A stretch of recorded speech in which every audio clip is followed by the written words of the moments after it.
उनकी सेवा करें, उन्हें अच्छे ढंग से खिलाएं पिलाएं और उनका आशीर्वाद भी प्राप्त करें। बहुत संक्षेप रूप में हम और आप समझ लें, गाय हैं तो हम हैं, बिना गाय के हमारा और आपका वजूद और अस्तित्व खतरे में है, तो हम भी नहीं, सीधी सी बात है। 7 तत्वों ने इस धराधाम को पकड़ रखा है। जिस पृथ्वी पर हम और आप बैठते हैं ना, उस पृथ्वी को 7 तत्वों ने पकड़ रखा है। उसमें सबसे पहला स्थान है गौ माता का। गोभीर विप्रश्च वेदश्च सत्यभि सत्यवादभि अलुद्धैर्दानशीलश्च सप्तभिर्धार्यते मही। ये 7 तत्वों ने इस पूरे ब्रह्मांड को, इस पृथ्वी लोक को पकड़ रखा है। ये अपनी शक्ति, अपने तपोबल, अपनी सत्य निष्ठा के माध्यम से। तो इनका हम सब प्रकार से सम्मान करें। भगवान श्री सीताराम जी आते हैं, हम और आप सभी जानते हैं। भगवान का अवतार कुछ खास लोगों के लिए विशेष होता है। वैसे राम जी अपनी इच्छा के धनी हैं। निज इच्छा प्रभु अवतरई, सुर मही गो द्विजला।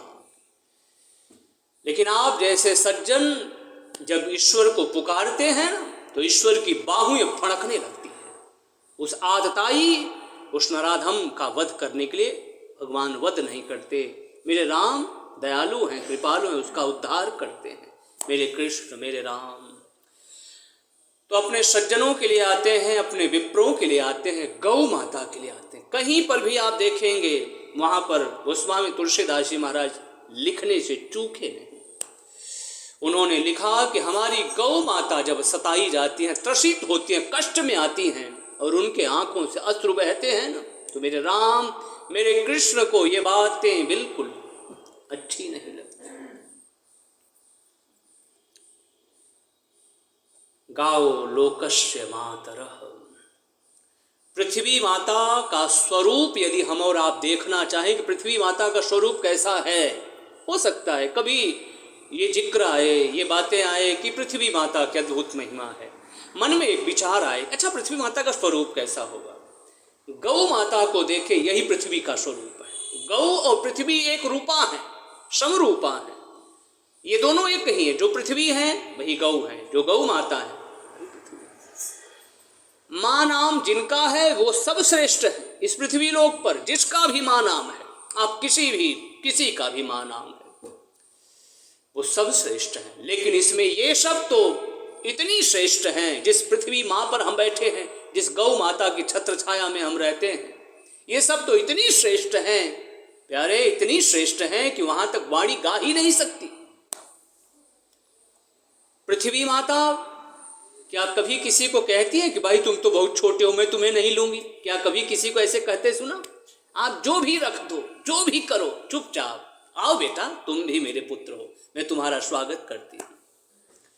छोटा हो, बड़ा हो, मध्यम हो, कैसा भी हो, पृथ्वी माता सबको अपने आंचल में समाने के लिए, बैठाने के लिए, उसको सजाने के लिए, उसे संवारने के लिए तत्पर है। इसलिए हमारा भी कुछ दायित्व बनता है। जिस पृथ्वी माता पर हमारा पूरा जीवन चक्र बीतता है, पूरा जीवन चक्र, जन्म भी लेते हैं, यानी जवानी, किशोरावस्था, युवावस्था और वृद्धावस्था सब यही बीतता है। और फिर तेरा तुझको क्षितिजल पावक गगन समीरा पंचरचितयति अधम शरीरा। पंच तत्वों में विलीन हो जाता है और एक तत्व है माता पृथ्वी। तो सब कुछ इसी में बीतता है। वैसे हमारा और आपका प्रयास हो कि हम अपनी पृथ्वी माता को मलिन ना करें। इसलिए हम और आप फिर समझ लें, इसलिए जितनी भी माँ नाम जिसका भी है वो श्रेष्ठ है। गंगा के समान कौन श्रेष्ठ है? गंगा भी हमारी माँ है। तो जो भी हैं, हमारा आपका प्रयास ये हो कि हमारी पृथ्वी माता गंदी ना हो, मलिन ना हो, कुछ भी हमारा भी बच्चा अपनी माँ को देखता है ना, थोड़ा मलिन वेश में हो या कुछ मलिनता हो, तो बच्चे को ये बात अच्छी नहीं लगती। अच्छा बच्चा जो होता है वो कहता है कि नहीं माँ, थोड़ा आप सजो, थोड़ा संवरो। बच्चे को अपने माँ की मलिनता अच्छी नहीं लगती और माँ को बच्चे की मलिनता अच्छी नहीं लगती। किसी का बच्चा मलिन हो तो माँ, किसी का ना, मतलब जिस माँ का जो बच्चा है अगर वो मलिन है ना, तो माँ भी चाहती है कि मेरा बच्चा सजा संवरे, वो भी हंसता रहे, खेलता रहे। तो ऐसे ही हमारा और आपका भी दायित्व तो माँ के प्रति है। हम और आप सुबह उठने से, वैसे आप सभी करते हैं, फिर भी हम और आप विस्मृति कभी कभी कर देते हैं, भूल जाते हैं। इसलिए बार बार हम और आप उस चीज को याद करते रहें, चिंतन करें। अच्छी चीजों का चिंतन बार बार होना चाहिए। अच्छी चीजों का चिंतन बार बार करो, क्योंकि अनभ्यासे विषम विद्या। विद्या एक ऐसी चीज है जो किसी की बपौती नहीं है, जो किसी की नहीं है। विद्या को अगर प्रेम से हम और आप स्वीकार करेंगे ना, तो विद्या बहुत कुछ लुटाती है, देती है। लेकिन विद्या को छोड़ करके आप देखो, फिर रहेंगी आपके पास, वो सब भूल जाएंगे हम और आप। इसलिए बार बार अच्छी चीजों का चिंतन बार बार करो, अच्छी चीजों का चिंतन बार बार सुनो, बार बार उसका चिंतन करो, उसका मंथन करो। इसलिए हमारे गोस्वामी तुलसीदास जी महाराज कहते हैं, शास्त्र सुचिंतित पुनि पुनि देखिए। इस शास्त्रों का जो सुचिंतन हम और आप करते हैं, इसको बार बार देखो, इसको बार बार समझो, इसकी शरण में हम और आप रहें और बार बार इसको सुनते रहें, बार बार अच्छी चीजों का चिंतन मनन हम और आप करते रहें। तो हमारी गौ माता, हमारे शास्त्र, हमारे तुलसीदास जी महाराज कहते हैं, इस संसार में प्यारे आ करके दो काम जरूर करना। वैसे हम अच्छे काम करते रहें, लेकिन दो काम जरूर करो। ये हमारे संतों का कहना है। हमारे जो एक ब्रह्म स्थिति तक पहुंचे हुए हैं, जिसे हम दिव्य कहें, ऐसे संतों की बात को जरूर हम और आप उनकी बात को स्वीकार करें और उस पर चलने का भी प्रयास करें। हमारे गोस्वामी तुलसीदास जी महाराज ने दो चीजों की तरफ इशारा करते हुए कहा, दो चीजों का वैसे बड़ा खास महत्व है। दो चीजों का, दो चीजें अपने में बड़ी खास है। जो भी आप दो भी चीजें, वैसे हर अंक अपने में दिव्य है, सभी अंक, एक का भी अपना स्थान है, दो का, तीन का, चार, हर अंक अपने में दिव्य है, 7 का, 9 का, सब अपने, लेकिन दो का भी अपने में बड़ा दिव्य स्थान है। हम और आप सभी जानते हैं, कुछ चीजों का जोड़ा बना हुआ है, कुछ चीजों का इस संसार में जोड़ा है, और उसके बिना वो चीज अधूरी लगती है ना। दिन ही दिन रहे, रात ना हो तो अच्छा लगेगा? बताइए। रात ही रात रहे, दिन ना हो तो अच्छा लगेगा? दोनों का जरूरी है। जीवन में सुख ही सुख रहे, दुख ना आए तो सुख से भी हम और आप ऊब जाएंगे, उदंड हो जाएंगे, उच्छृंखल हो जाएंगे। तो दिन दोनों चीजों की आवश्यकता है। व्यक्ति सफल रहे, असफल ना हो, ऐसा होता नहीं। वो चीजें भी अपने में कहीं न कहीं छिपी हैं। भगवान कृष्ण कहते हैं भगवत गीता जी में, सुख दुखे समय कृत्वा लाभा लाभो जया जयो ततो युद्धाय युज्यस्व नैवं पापमवाप्य। सुख दुख लाभ हानि, ये सब देखिए जोड़ा ही है, ये सब दो ही है। सुख दुख लाभ हानि, जय पराजय, सफल असफल, दिन रात, इन दो चीजों का मंथन हम और आप चिंतन करें तो अपने में बड़े अद्भुत हैं, बहुत अद्भुत। हमारे शास्त्रों का एक अद्भुत और एक अलौकिक भाव हमारे संतों ने रखा है। तो दो चीजों के बारे में गोस्वामी तुलसीदास जी महाराज कहते हैं, दो चीजों की हम और आप विस्मृति ना कर होने दें। वो दो चीजें क्या क्या हैं? तुलसीदास जी महाराज कहते हैं, तुलसी एहि जग आए कै कर लीजे दो काम। क्या क्या? बोले देने को गो ग्रास भला, लेने को हरि नाम। ये दो चीजों की विस्मृति हम और आप ना करें। यदि हमसे और आपसे हो सके तो ये बहुत बहुत और बहुत अच्छी और प्यारी बातें हैं। आज भी हम और आप देखें गाँव में, यहाँ पर तो पता नहीं, आप अच्छे लोग करते भी होंगे जो अच्छी हमारी माताएं हैं, नहीं तो अधिकांश रूप में हम और आप इस जो हमारी एक सनातनी सभ्यता थी, संस्कृति थी, इसको हम थोड़ा भूलते जा रहे हैं।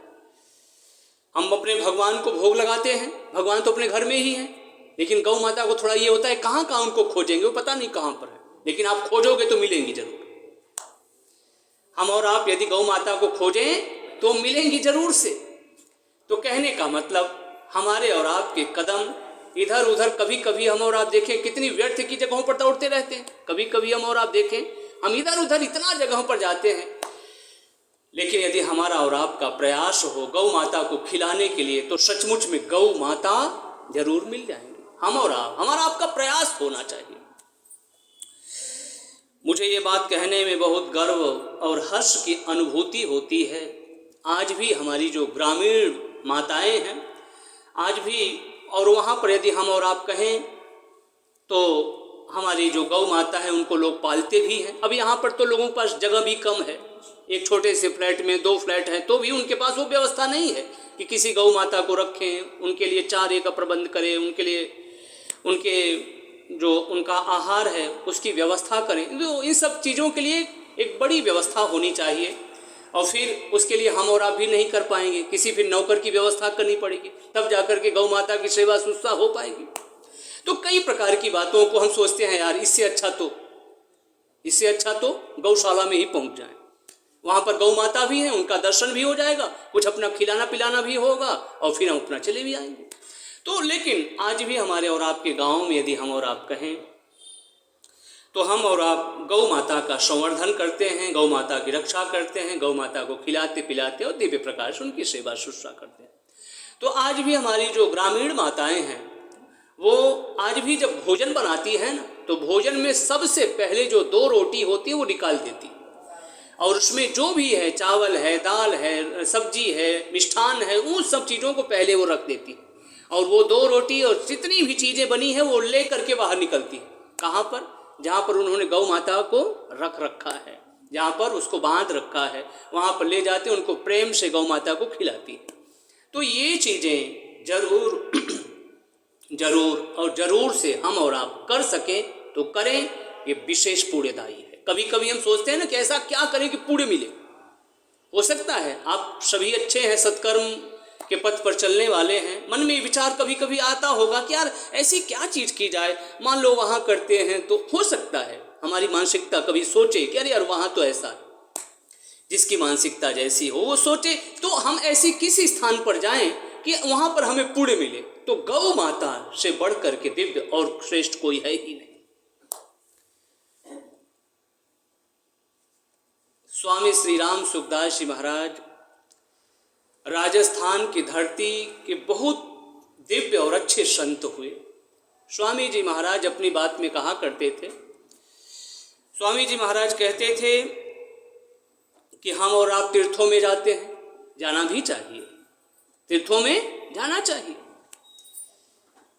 स्वामी जी महाराज का ये कहना था। कभी कभी कुछ लोग ये कहते हैं कि भगवान वो तीर्थ वहाँ है, केदारनाथ धाम, बद्रीनाथ धाम, गंगोत्री वहाँ है। हाँ, ये सब चीज़ें दूर दूर है। क्या कोई एक ऐसा स्थान है कि जहाँ सारे तीर्थ निवास करते हैं? तो स्वामी जी महाराज कहते थे कि आप गौ माता की सेवा पूजन कर लें, सारे तीर्थों का हमने और आपने मानो भ्रमण और पूजन कर लिया। बोलिए गौ माता की।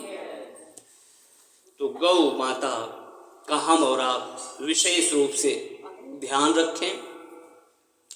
आप भक्तों को एक गौ माता के संबंध में मुझे विस्मृति है, पता नहीं आप लोगों को सुनाया कि नहीं सुनाया, फिर से सुना देता हूँ अगर सुनाया भी हूँ। एक माता थी, वो गौ माता के लिए दिव्य प्रकार से कुछ चीज़ों को लेकर के गई, और जब कुछ चीज़ों को लेकर के गई तो गौ माता को खिला रही है, लेकिन गौ माता खा नहीं रही है। वो माता बार बार प्रयास करे, अरे माँ खा लो, माँ खा लो।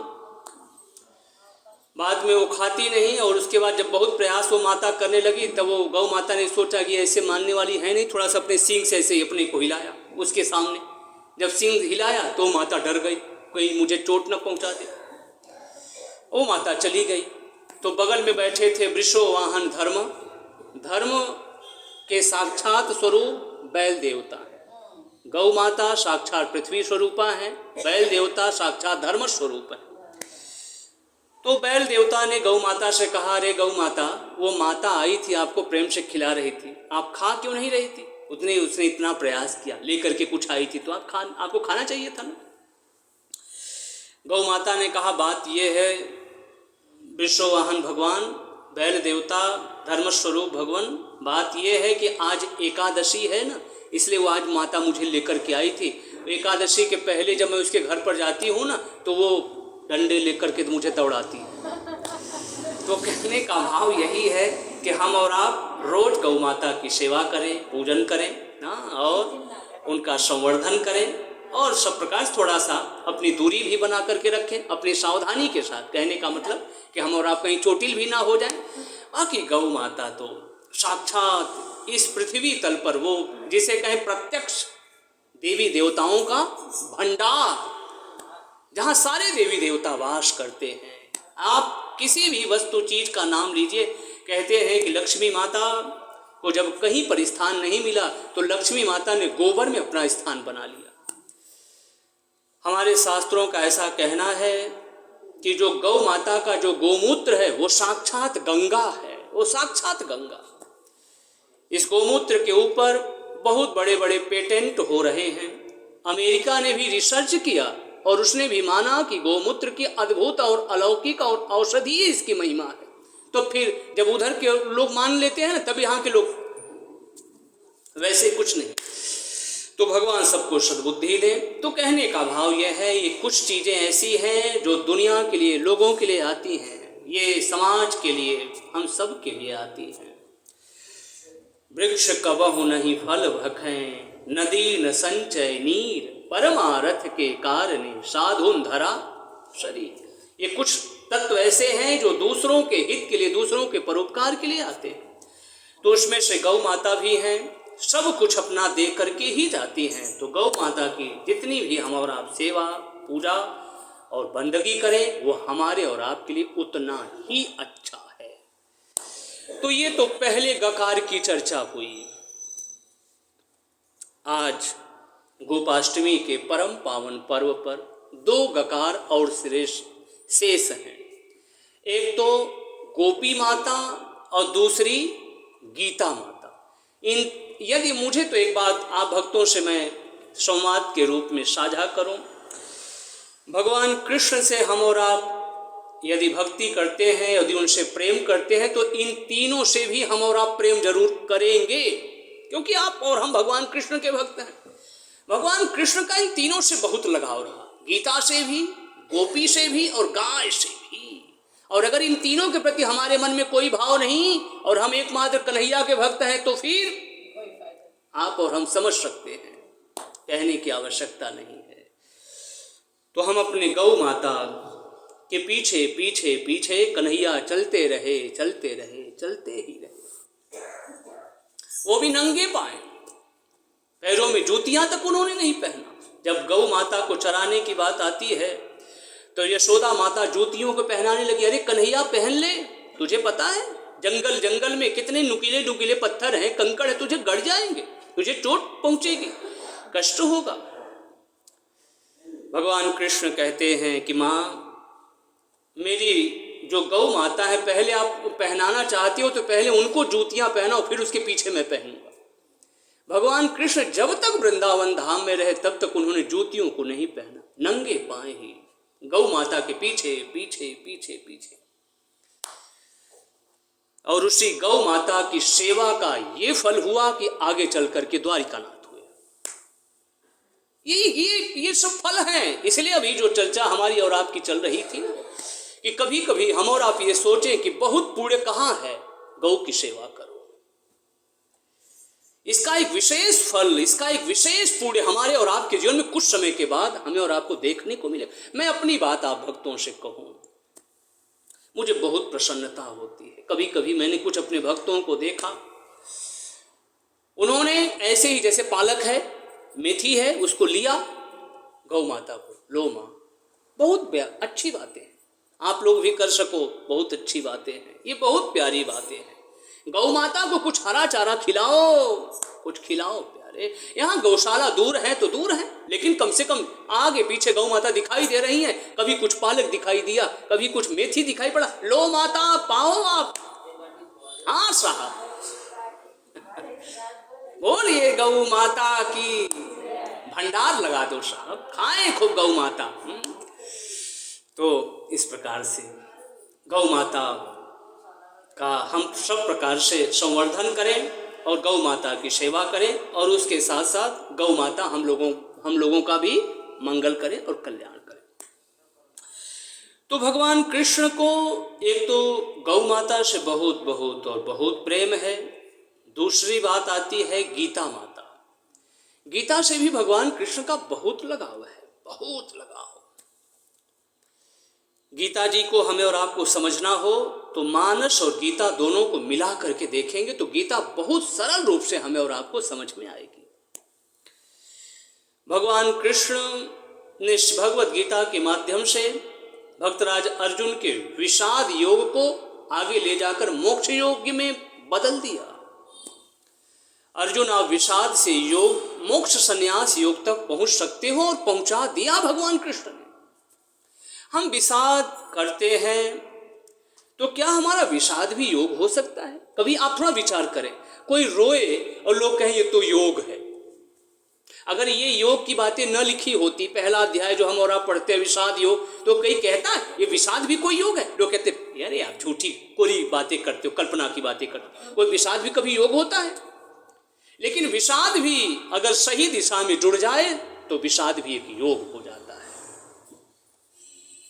हमारा विषाद अगर योगेश्वर से जुड़ जाए तो हमारा विषाद भी विषाद योग हो जाता है। याद रखना प्यारे, फिर वो विषाद नहीं रह जाता। और हम संसार के रूप में रो रहे हैं तो रोते पड़े रहो, लेकिन वो रोना हमारा ईश्वर से जुड़ जाए। इसलिए हमें और आप कभी कभी कहते हैं, लोग तो दुनिया के लिए रोते हैं।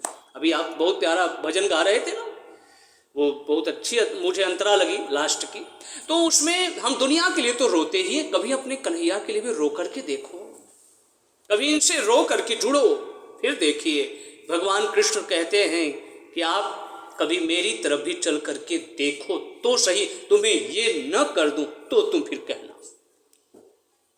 और जो आज हैं उनके ऊपर हम और आप सब देख रहे हैं, पहले क्या स्थिति थी, आज उस ईश्वर ने कितनी कृपा किया है। तो भगवान ऐसे ही भक्तों के ऊपर कृपा करते रहे। तो भगवान कृष्ण भक्तराज अर्जुन पहले बहुत सारी बातों को कहते रहे, क्योंकि माया, मोह, क्रोध और भी जो नाना प्रकार के विकार हैं, इन सब चीज़ों से जब हम ग्रस्त रहते हैं तो सही बात को हम सही रूप में नहीं समझते। हमें ऐसा लगता है कि सही गलत है। आज मैं आ रहा था यात्रा में मैं ऐसे ही मेट्रो में मैं बैठा था, तो मेरे मन में विचार आया कि हम सही को गलत कैसे मान लेते हैं। तो मेट्रो में एक जगह पर ऐसे कुछ एक पंपलेट लगा हुआ था, उसमें कुछ लिखा था, वो लिखा सही था, एकदम सीधा सीधा लिखा था। तो मेरी नज़र उस पंपलेट पर भी पड़ी और उसके साथ साथ कांच पर भी पड़ी।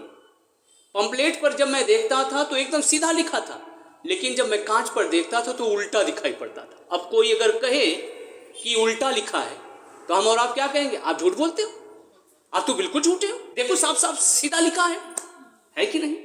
अब माया मोह को अगर भगवान कह रहे हैं कि झूठा है, लेकिन हम इतने ग्रसित हैं, नहीं यही सही है, यही सही है, लेकिन वो सचमुच में झूठा है। लेकिन हम माया के प्राणी होने के कारण हमें लगता है नहीं नहीं ये सही है, जो कि वो एकदम सीधा लिखा है, लेकिन फिर भी हमारी दृष्टि कह रही नहीं वो तो उल्टा है। कोई हो सकता है कहीं नहीं तो उल्टा लिखा है, कोई उधर ना देखे तो कहीं तो उल्टा, अगर कांच पर ही जो दृष्टि डाले उधर ना देखे तो कहीं नहीं तो उल्टा लिखा है। तो ऐसे ही जो संसार के चक्र में विशेष फंसे हैं ना, वो कहते हैं ईश्वर कुछ नहीं है। अगर ऐसा होता तो दुनिया भर का भगवान उनको भी सद्बुद्धि दे। मैं उन सारी बातों को क्या क्या कहूँ, आप सभी प्रबुद्ध वर्ग हैं, समझिए आप लोग भी। तो कहने का भाव यही है, आगे जाकर के भक्तराज अर्जुन का जो मोह है वो दूर होता है। और नष्टो मोह स्मृतिर्लब्धा तत्प्रसादान मयाच्युत स्थितो अस्मि गत संदेह करिष्ये वचनम तव। एक तरफ अब आप देखिए, पहला अध्याय मिला लीजिए और 18वां अध्याय दोनों को मिला करके देखिए। एक तरफ भक्तराज अर्जुन पहले अध्याय में बोलते हैं मैं नहीं लड़ूंगा, मैं युद्ध नहीं करूंगा। क्यों नहीं लड़ोगे प्रभु? ये भी कोई लड़ना होता है? पितामह भीष्म है, हमारे गुरु द्रोणाचार्य, ये सब हमारे पूजनीय लोग हैं, इनसे कोई युद्ध भी करना होता है? इससे अच्छा तो मैं भिक्षा कान्य भी खा करके जीना सहर्ष रूप में स्वीकार करता हूं। इन पूजनीय लोगों को मार करके तो इससे अच्छा तो नहीं प्रभु, ये भी कोई, इससे अच्छा मैं भिक्षा के अन्न पर अपना जीवन यापन कर लूंगा। लेकिन 18वें अध्याय में क्या करें? नष्टो मोह, प्रभु मैं खड़ा हूं, आप आज्ञा करिए, किससे लड़ना है, किसका उद्धार करना है? क्यों कह रहे हैं? क्योंकि वो मोह दूर हुआ, वो विकार दूर हुआ, तो अपनी स्थिति का भान हुआ कि मैं क्या हूं, मैं कौन हूं, मुझे क्या करना चाहिए। लेकिन जब तक हम इस स्थिति से वाकिफ नहीं है, ऐसे ही हम लोग भी है ना, यही होता है ना कि हम लोग भी इधर उधर की बातों को सोचते रहते हैं, यही सही है, यही सही है, अपनी बुद्धि से कहते नहीं ये सही है, भगवान कहते हैं, ये सारी शास्त्र की बातें कहती हैं, पंडित जी महाराज कहते हैं, तो भी लगता है हमारी बुद्धि नहीं यही सही है, ऐसा नहीं तो ऐसा कैसे। लेकिन जब वो चीजें पूरी तरह से धुल जाती हैं, निर्मल हो जाते हैं हम और आप, तो उसके बाद हमें और आपको सचमुच में होता है कि ये सही है। देवर्षि नारद जी कितने भटके, भगवान विष्णु को उस भटकने में क्या कुछ नहीं कह दिया। जब विकारों से ग्रस्त थे तो क्या कुछ नहीं कह दिया। माया मोह का चक्कर है ही बड़ा जबरदस्त। इन सब चीजों में जब व्यक्ति आता है तो ईश्वर बहुत दूर की चीज हो जाते हैं। लेकिन जब वो पर्दा भगवान खींचते हैं और वस्तु स्थिति से अवगत कराते हैं, तब व्यक्ति को होता है अरे मैं तो ये हूं, मैंने क्या क्या कह दिया। तब उसे अपनी स्थिति का भान होता है, अरे बाप अभी तक मैं इस कोरे संसार में पड़ा रहा। माता कौशल्या को जब भगवान श्री सीताराम जी ने अपना भव्य और दिव्य रूप दिखाया तो माँ ने क्या कहा, बताओ ये प्रभु और ये माया, इस प्रभु के आगे ये माया तो कुछ भी नहीं, एकदम फीकी है, नीरस है। उन्होंने कहा प्रभु एक बस आपसे प्रार्थना है। भगवान बोले हाँ क्या प्रार्थना है माँ? बोले यह जन कि प्रभु अब ये आपकी माया मेरे जीवन में कभी न व्यापे। जो भगवान को पा जाएगा उसे ये माया फीकी लगेगी, नीरस लगेगी।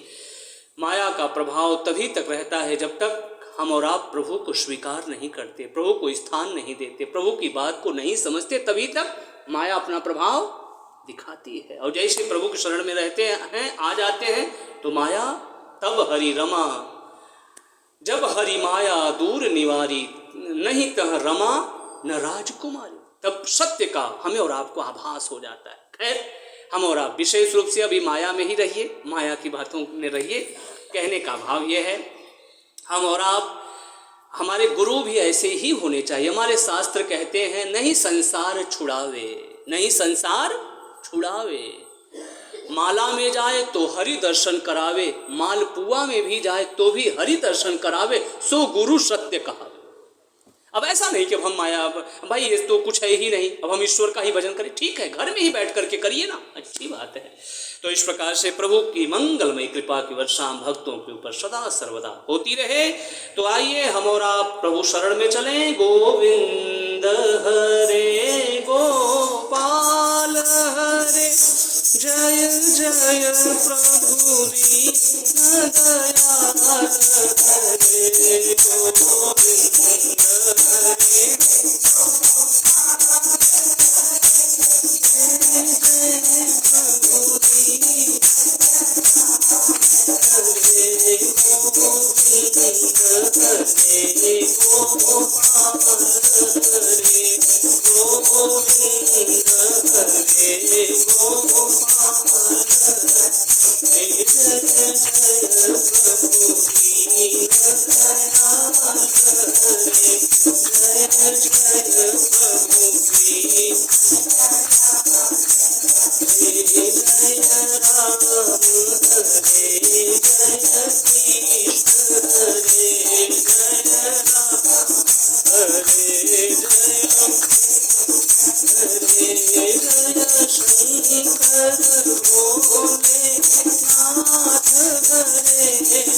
शंकर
बोलिए गोविंद भगवान की, गोपाल भगवान की। गौ माता की सेवा करते करते करते भगवान कृष्ण का एक नया नामकरण हुआ, गोविंद। और बोलिए गोविंद और गोपाल भगवान की। गोपाष्टमी के संबंध में कुछ इस प्रकार से हमारे जो मनीषी हैं वो इस प्रकार की बातों को कहते हैं। हमारे शास्त्र कहते हैं कि भगवान माधव मोहन मुकुंद मुरारी घनश्याम केशव कन्हैया 5 वर्ष की अवस्था पूरी कर चुके हैं, 6वें वर्ष में प्रवेश कर रहे हैं। जब 6वें वर्ष में प्रवेश कर रहे हैं तो अपनी माँ के पास गए, बोले माँ अब मैं बछड़ों को नहीं चराऊंगा। हमारे कन्हैया वैसे ही नटखट हैं, अद्भुत है उनकी बाल लीलाएं। क्यों नहीं चराओगे? अब मैं बड़ा हो गया हूँ। तो फिर क्या करोगे? अब मैं गौओं को चराऊंगा। अरे बेटा अभी तुम छोटे हो। नहीं माँ मैं बड़ा हो गया हूँ। अब माँ और कन्हैया की आपस की जिद की बात है, तो उसमें बच्चा और माँ अगर जिद करे तो जीतता कौन है? बच्चा ही जीतता है ना। माँ कहती चल मैं तेरे सामने हार गई, तू ही जीता। जा अच्छा नंद बाबा से जा कर के कहो कि बाबा मैं गौ को चराना चाहता हूँ। उनसे जब वो कह देंगे तो तू जा चरा। नंद बाबा के पास आए, बोले बाबा अब मैं गौओं को चराऊंगा। अरे बेटा तू तो अभी बहुत छोटा है, थोड़ा और तो 1-2 साल बड़ा हो जा, फिर उसके बाद चराना। मैं कहाँ मना करता हूँ तुझे, अभी तू बछड़ों को चरा रहा है, उसके बाद गौओं को भी ले जाना चराना। नहीं बाबा मैं बड़ा हो गया हूँ, अब मुझे आज्ञा दो आप। अब नंद बाबा समझाते समझाते हार गए, लेकिन नंदराय जी महाराज की एक न चली। तो नंदराय जी सोचे कि ऐसे मानने वाले हैं नहीं, थोड़ा पंडित जी महाराज को इस बीच में ले आता हूँ। पंडित जी महाराज कहेंगे कि भाई अभी तो ये छोटा है, पंडित जी जब कहेंगे तो ये मान जाएगा। बोले अच्छा बेटा ठीक है, जा करके पंडित जी को बुला लाओ। मैं गोचारण का जो शुभ मुहूर्त है ना उसे उनसे दिखवा करके फिर उसके बाद तुम्हें कहूँगा कि बेटा तुम जाओ गौ माता को गोचारण कराओ। पंडित जी महाराज के पास पहुँचे, बोले महाराज जी आपको मेरा प्रणाम वंदन। आओ बेटा आओ कन्हैया। भगवान कृष्ण की बाल लीला से सभी रिझे हुए हैं, सभी आनंदित हैं।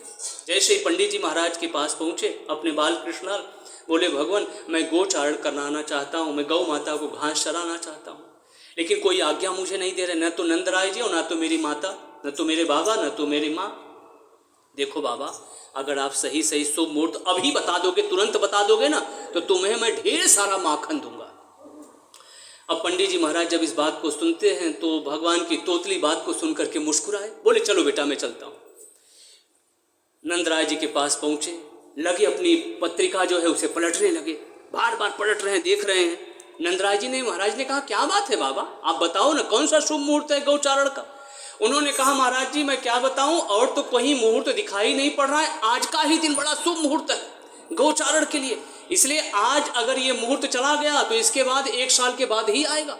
तो नंदराय जी ने कहा भक्त और भगवान की जय हो, जाओ बेटा गोचारण के लिए शुभ मुहूर्त है, जाओ गौ माता को ले। यही तिथि थी, ये जो गोपाष्टमी की तिथि है, इसी दिन अपने कन्हैया ने गौ माता को दिव्य रूप में लेकर के गए हैं, घासों को चराते चराते चराते, और फिर अपने कन्हैया एक दिन द्वारिकाधीश बने। तो गौ माता का बहुत बहुत और बहुत पुण्य है।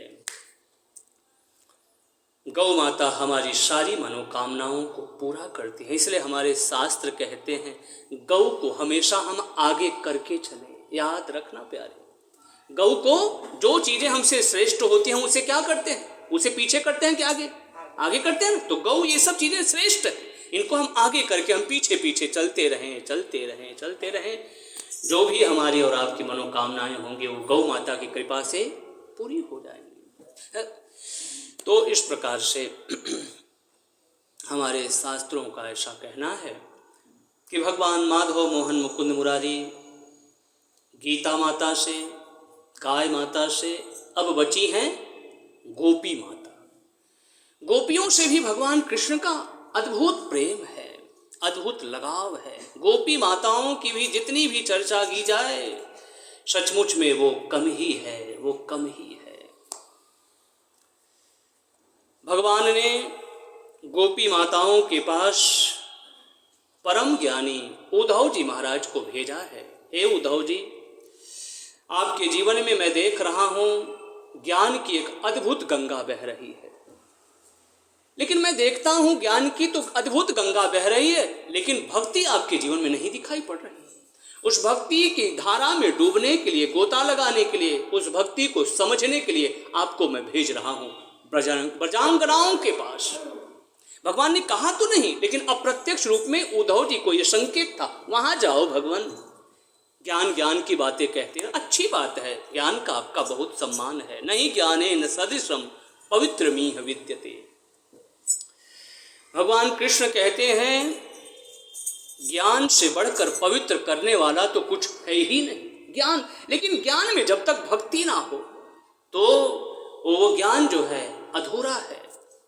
तो भगवान माधव मोहन मुकुंद मुरारी भक्तराज उद्धव जी महाराज को भेज रहे हैं ब्रजांगनाओं के पास कि दिव्य रूप से आप जो भक्ति की धारा है उसमें आप दिव्य रूप से गोता लगाइए और समझिए, जानिए कि भक्ति वस्तुतः क्या चीज़ है। आप समझ जाएंगे, जो अपने ज्ञान की अद्भुत डंका बजा रहे हैं ना, तब आप समझ जाएंगे कि ज्ञान बड़ा होता है कि भक्ति बड़ी होती है।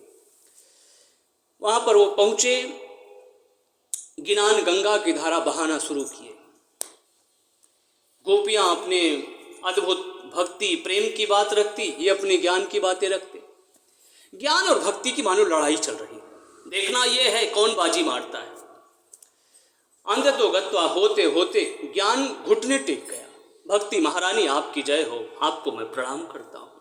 आगे जाकर के उद्धव जी महाराज क्या कहते हैं, गोपियों ने भी कहा कि महाराज जिस चीज को आप पाने आए हो ना, समझने आए हो ना, ये चीज इतनी सस्ती नहीं है, नहीं तो लोग इसे पा जाते। ये चीजें सेवा धर्म क्या इतना सरल है? सेवा के लिए सर को सजदा करना पड़ेगा, सर को झुकाना पड़ेगा, सर को कटाना पड़ेगा।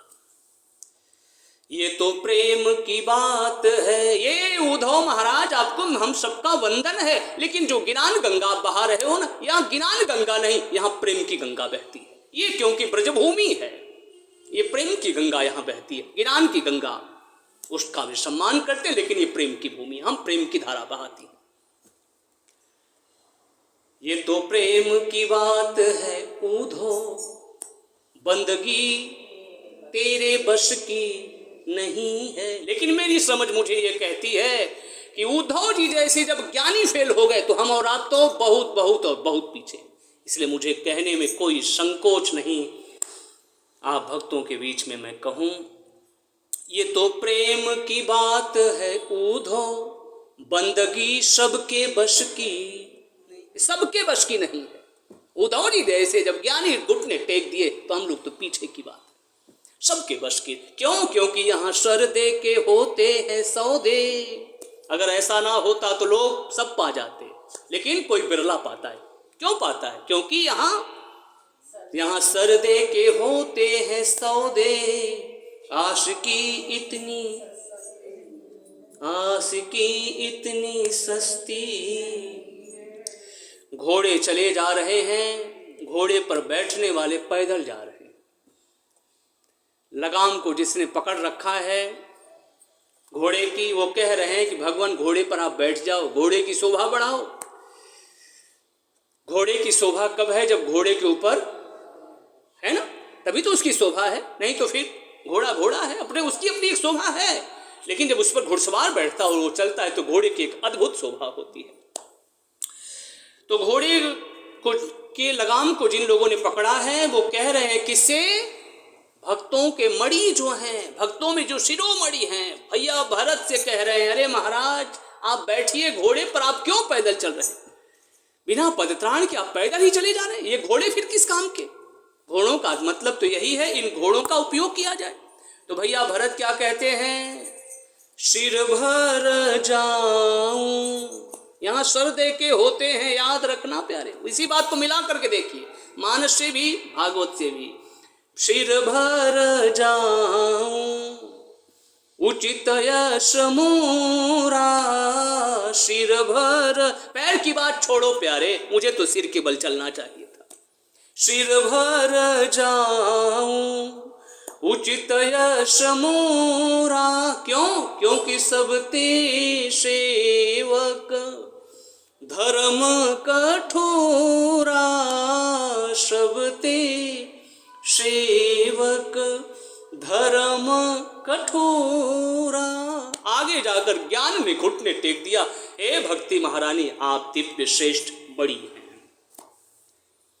उद्धव जी महाराज आगे जाकर के क्या कहते हैं? इस ब्रज की मैं लता पता बन जाऊं। क्यों लता पता गए थे क्या बन करके? देखिए वहां पर पहुंचे, उस रस में जब वो नहाए तो उनकी स्थिति बदल गई, और वो क्या कहते? मैं यहाँ का लता पता बन जाऊं। क्यों बनोगे आप? क्या चाहिए आपको? यहाँ लता पता बनकर करोगे क्या? क्योंकि ब्रजांगनाएं जब चलेंगी ना तो उनके चरणों की धूल जब मेरे माथे पर लगेगी तो मैं धन्य हो जाऊंगा, कृतकृत्यता की अनुभूति करूंगा। ये है आदर्श हमारी गोपी माताओं का। और भी बहुत सारे अद्भुत दर्शन हैं, आप सभी परिचित हैं। तो अपने कन्हैया को 3 चीजों से बहुत लगाव है, और हम सब भक्तों का भी यही प्रयास हो कि इन तीनों से हमारा और आपका भी विशेष लगाव हो, और भगवान की और भगवान के भक्तों की मंगलमयी कृपा की वर्षा हम भक्तों के ऊपर सदा सर्वदा होती रहे। एक बार बड़े प्रेम से बोलिए, गौ माता की, गोपाल भगवान की, गाइए श्री राम जय जय राम, श्री राम जय राम, श्री राम जय राम, श्री राम जय राम, श्री राम जय राम, जय जय राम, श्री राम जय राम, जय जय राम, श्री राम जय राम, जय जय राम,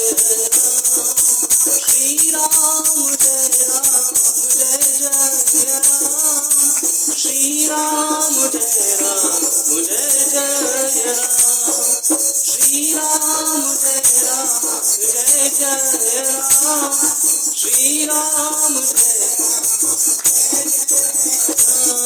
जय जय विघ्न हरण हनुमान, जय जय विघ्न हरण हनुमान, जय जय विघ्न हरण हनुमान, जय जय विघ्न हरण हनुमान, श्री राम जय राम, जय जय राम, श्री राम जय राम,